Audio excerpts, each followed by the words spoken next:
حضرت ابراہیم علیہ السلام کی اللہ تعالیٰ سے محبت۔ حضرت ابراہیم علیہ السلام ایک مرتبہ بکریاں چرا رہے تھے۔ راستے میں ایک آدمی اللہ تعالیٰ کی محبت میں تسبیح پڑھتا ہوا جا رہا تھا۔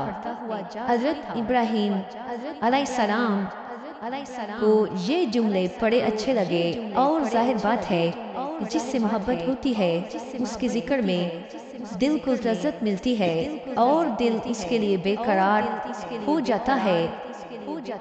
لہٰذا حضرت ابراہیم علیہ السلام نے اس آدمی سے درخواست کی کہ وہ اللہ کی تعریف کے یہ جملے ایک بار دہرائے، تو اس نے کہا کہ میں دوبارہ پڑھوں گا تو آپ کیا دیں گے؟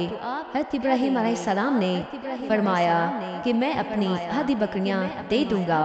اس نے وہ تسبیح دوبارہ پڑھ دی اور آپ نے اپنی آدھی بکریاں اس کو دے دیں، مگر جب آپ نے ان جملوں کو سنا تو محبت خداوندی سے اور زیادہ بے قرار ہو گئے اور اس سے ایک بار پھر پڑھنے کی درخواست کی۔ تو اس نے پوچھا کہ اب کہ پڑھوں تو کیا دو گے؟ حضرت ابراہیم علیہ السلام نے فرمایا کہ بقیہ آدھی بکریاں بھی دے دوں گا۔ اس نے پھر ان جملوں کو پڑھ دیا اور آپ نے باقی بکریاں بھی اس کو دے دیں، مگر حضرت ابراہیم علیہ السلام کی پیاس نہیں بجھی۔ آپ نے اس کو پھر پڑھنے کے لیے فرمایا تو اس نے کہا اب تو آپ کی ساری بکریاں ختم ہو گئی ہیں، اب پڑھوں گا تو کیا دو گے؟ حضرت ابراہیم علیہ السلام نے فرمایا جی ہاں، بکریاں تو ختم ہو گئیں اور کوئی چیز میرے پاس دینے کو نہیں ہے، مگر خود میری ذات تو موجود ہے اور آپ کا بھی کوئی بکریاں چرانے والا نہیں ہے، اس لیے ایک بار اور پڑھ دیجئے اور اس کے بدلے میں آپ کا غلام بن جاؤں گا۔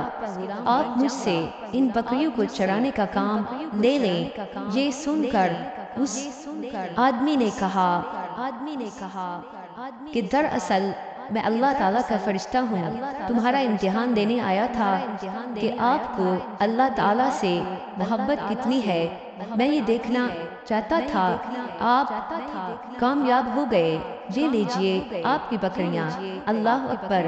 کیا عجیب محبت تھی، کیسا عشق تھا کہ ایک اللہ کا نام لینے اور اس کی تسبیح بیان کرنے پر پہلے تو ساری بکریاں دے دی، پھر خود اپنی ذات کو غلامی کے لیے پیش کر دیا۔